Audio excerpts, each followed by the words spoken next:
בוקר טוב, היום יום ראשון, י"ז בסיוון התשע"ז, 11 ביוני 2017. אני מתכבד לפתוח את ישיבתה השבועית של הממשלה, ישיבה מספר 100. אני מתכבד להעביר את רשות הדיבור לראש הממשלה. תודה. בימים האחרונים נתגלתה מנהרה של חמאס מתחת לשני בתי ספר בעזה. החמאס משתמש בילדי בית ספר כמגן אנושי. וזה אויב שאנחנו נלחמים בו שנים רבות, אויב שמבצע כאן פשע מלחמה כפול. מצד אחד הוא תוקף אזרחים חפים מפשע בכוונת תחילה, ומנגד הוא מתחבא מאחורי ילדים. ביום שישי אני הנחיתי את מנכ"ל משרד החוץ להגיש מחאה רשמית נגד החמאס למועצת הביטחון של האו"ם. בשבוע שעבר פגשתי גם את שגרירת ארצות הברית באו"ם, ניקי היילי. אני הודיתי לה גם בשמכם על דבריה התקיפים לטובת מדינת ישראל ונגד האובססיה האנטי-ישראלית באו"ם. אמרתי לה גם שהגיע הזמן שהאו"ם יבחן את המשך קיומו של אונר"א. מאז מלחמת העולם השנייה היו וגם ישנם היום עשרות מיליוני פליטים. ולעשרות מיליוני הפליטים הללו יש נציבות עליונה באו"ם. ואילו לפליטים הפלסטינים, שרובם, כמעט כולם, מיושבים, להם יש נציבות נפרדת, קוראים לזה אונר"א. ואונר"א במוסדותיה יש הרבה מאוד הסתה נגד ישראל, ולכן אונר"א במידה רבה, בעצם קיומה, וגם לצערי בפעולתה מעת לעת, מנציחה את בעיית הפליטים הפלסטינים ולא פותרת אותה. ולכן הגיע הזמן לפרק את אונר"א ולמזג את החלקים שלה בנציבות הפליטים העליונה של האו"ם.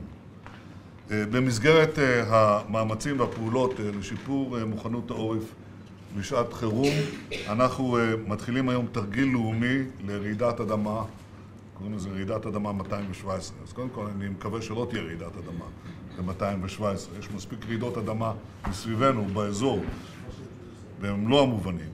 אבל אנחנו חיים בתוך השבר הסורי-אפריקני, ורעידת אדמה יכולה להיות כאן כל רגע, וכבר היו, ואין ספק שגם יהיו. ככל שאנחנו נהיה מוכנים יותר, אנחנו נוכל להתמודד עם מקרה כזה בצורה טובה יותר, ולהקטין את הפגיעה בנפש וברכוש. אני מבקש מהציבור לפעול לפי ההנחיות של התרגיל. אם הייתי צריך לתמצת את כל התורה הזאת על רגל אחת, במקרה של רעידת אדמה, בניגוד לתרחישים אחרים שמאיימים על העורף, הכלל היסודי הוא צאו החוצה מן הבתים, צאו החוצה מן המבנים. סלוגן, הכי בטוח, שטח פתוח. תודה רבה. שר הבט"פ, לא פיקוד העורף, לא שלנו. מצוין, תודה רבה. אם כן, אני חוזר, הכי בטוח, שטח פתוח. הממשלה תקיים היום דיון חצי שנתי על התקדמות בשליטה על התקציב לשנים הקרובות. אנחנו קבענו כלל, קוראים לזה כלל הנומרטור. ואני מודה לשר האוצר וגם למשרדים האחרים, אבל לך, שר האוצר, שאנחנו משתפים פעולה בעניין החשוב הזה. מה אומר כלל הנומרטור? הוא אומר, אין צ'ק פתוח, וזה כלל ידוע. אבל הכלל הזה ידוע לנו לשנה אחת.